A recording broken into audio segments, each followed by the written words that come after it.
May I first request Professor R. Raman.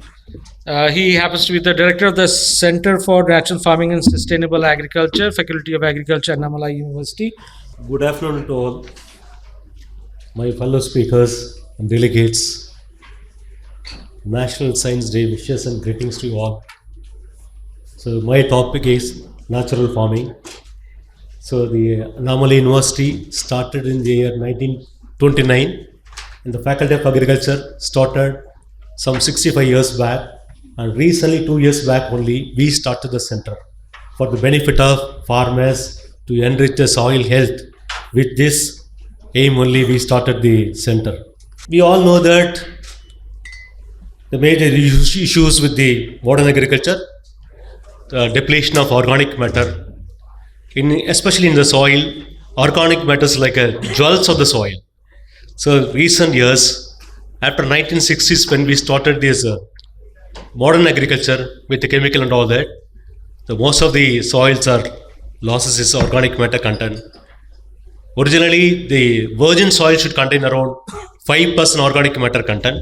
Now the organic matter content of the soil is around less than 0.5 percentage, and build-up of salinity in the soil, more residues in the food through the chemical and all that, and we get the poor quality of food and poor taste also, more dependence of chemicals, and it is well noticed in most of the soils. Now we have a micronutrient deficiency. In early days, before introduction of this modern agriculture, we apply just organic matter only. In organic matter, organic manures supply all type of nutrients. But when we confine to only the chemical-based fertilizer or chemicals, it is very specifically providing the nutrients which is essential for the crop, especially like NPK only. We are very particular. What happened due to the total avoidance of this type of organic manures, we were not able to provide the micronutrient deficiency. It is well noticed in the last 2 decades. The result of all these things, the plants may not take the uptake of major nutrients. So the micronutrients like our salt, when we take a food, we would like to add a salt. If you are not able to add the salt, what will happen? Definitely, we will not be able to take the food also.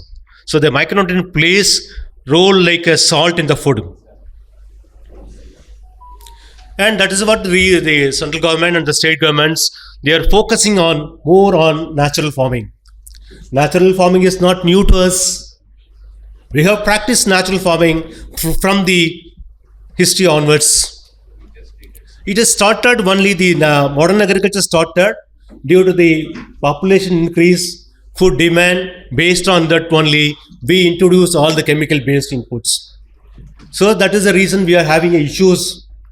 Now the government of India and the state government, all the state governments, they are focusing more on natural farming to rebuild the soil health, to rehabilitate the soil health, to restore the soil health. That is very essential. Without soil, we can't do agriculture. With that view only, we started the center as well as we are focusing on natural farming. Some of the principles of natural farming, principles care and maintenance of Panchabuddhas. You know that soil, water, Akash, fire, these are the Panchabuddhas. And principle of soil is a living entity. On early days, when we dug the soil by hands, we got a lot of earthworms. Because the time, when I joined the university in 1980s, when we dug the soil, we got a lot of earthworms. Now we go with the help of our students, we use a crowbar. It's very difficult to get the earthworms also, because though no organic manures, no organic matter is added. Then one of the principles is integrating plant, animal and human beings. Then principle biodiversity and sustainable agriculture. It is a need of the hour, and principles of climate resilient practices. Now you know that due to the global climate change, now we are suffering, especially the agriculture sector is suffering a lot. We were not able to grow the crop in time also. The rainfall pattern changed. Availability of water is also becoming very poor for the agriculture activities. That's what we have to think about, the climate resilient crops. We have to find out the crops. Some of the techniques and practices in the natural farming. One is the minimize the physical, biological, and chemical disturbance of soil. Wherever possible, we try to avoid the more work on the soils.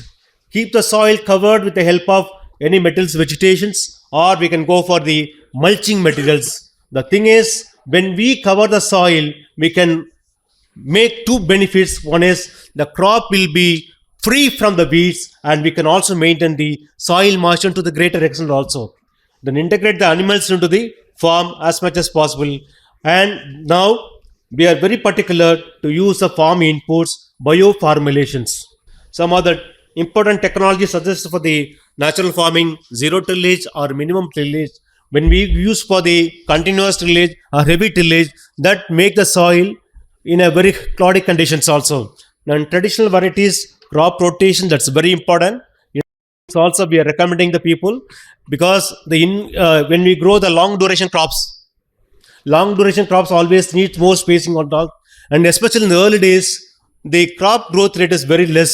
That is what we are introducing, say, some crops, especially the short duration crops as intercrops. We get some benefits, and apart from that, the effective utilization of resource which is available in the soil, that is due to the intercropping, cover cropping, mulching, and biostimulants, the biopesticides and fungicides.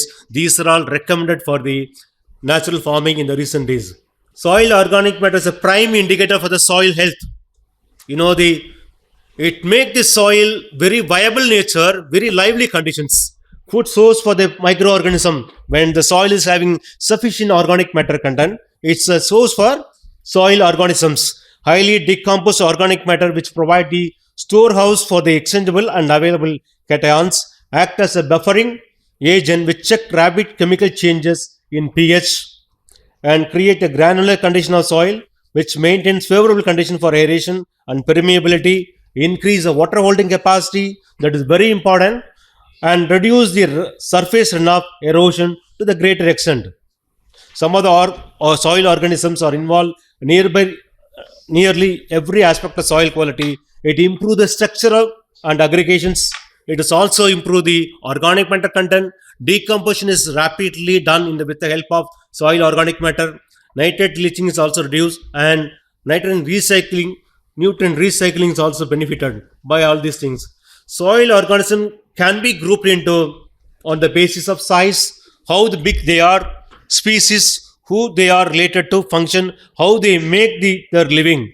So 1 gram of topsoils on early days may contain as many as 1 billion bacteria and up to 10 million actinomyces, 1 million fungi, and 100 nematodes. It was with the topsoils. Now the topsoils, the values are less due to the non-application of organic matters. Importance of soil organisms responsible for recycling of carbon, nitrogen, and other nutrients, enhance its soil structure, and relocate and decompose organic materials, maintain the soil health and quality, improve the soil erosions, penetrability, and involve in disease transmission and control. The role of earthworm already I have discussed. Now it is very difficult for us to find the earthworm in the soil because there is no organic matter content. But when we have this type of earthworms, with the help of soil organic matter, it improves the soil formations, it improves the soil porosity, it increases the water infiltrations, decomposition of organic matter content, and humus formations, nutrient recycling. That is also more important on the plant growth to the greater extent. Beneficial insects are categorized in 3 categories. One is the predators, parasites, and pollinators. Especially in natural farming, we recommend these type of beneficial insects to make a sustainable one. Predators and parasite and pollinators. And human health issues due to the agrochemicals. One is the cancer, it is around 13%, now it is increased, and poisoning 8%, reproductive disruptions is 6%, genetics 6%, respiratory problems around 7%. It is for normal people. Those who are involved in spraying the chemicals, they may be more affected due to this agrochemicals. and chronic kidney disease around 5%, other health issues 14%, and neurological disorders maybe around 41%. These are all due to the agrochemicals. Now, biostimulant. So, at present, we are talking about the natural farming. Though we are just giving a lesson to the people about all the inputs, now we are talking about the biostimulant. A substance, it's a definition for the biostimulant.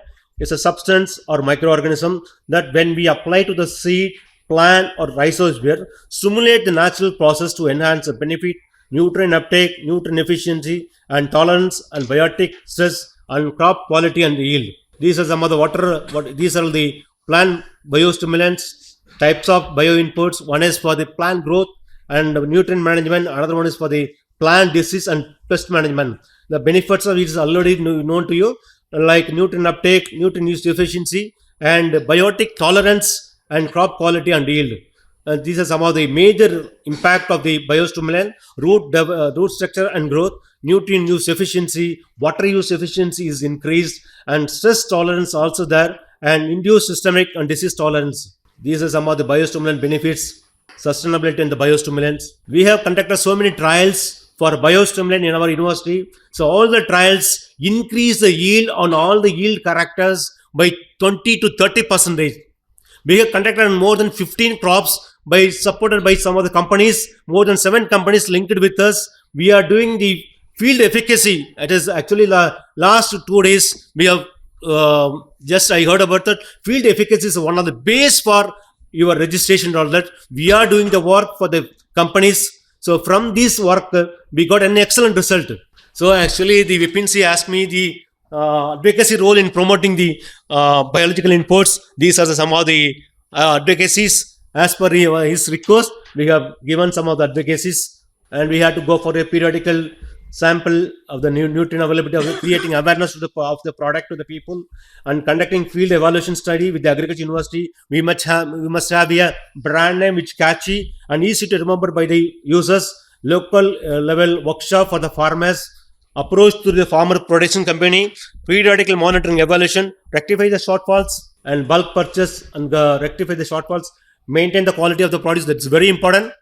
Then soil is a living ecosystem, and it's a farmer most precious asset. A farmer reproductive capacity is directly related to the health of the soil. Sadly, in the name of progress, we have polluted the air, water, soil, and the food which we eat. You know that 5 components, 5 Panchabuddhas, we say that. So only one Panchabuddhas, we used to say that the mother.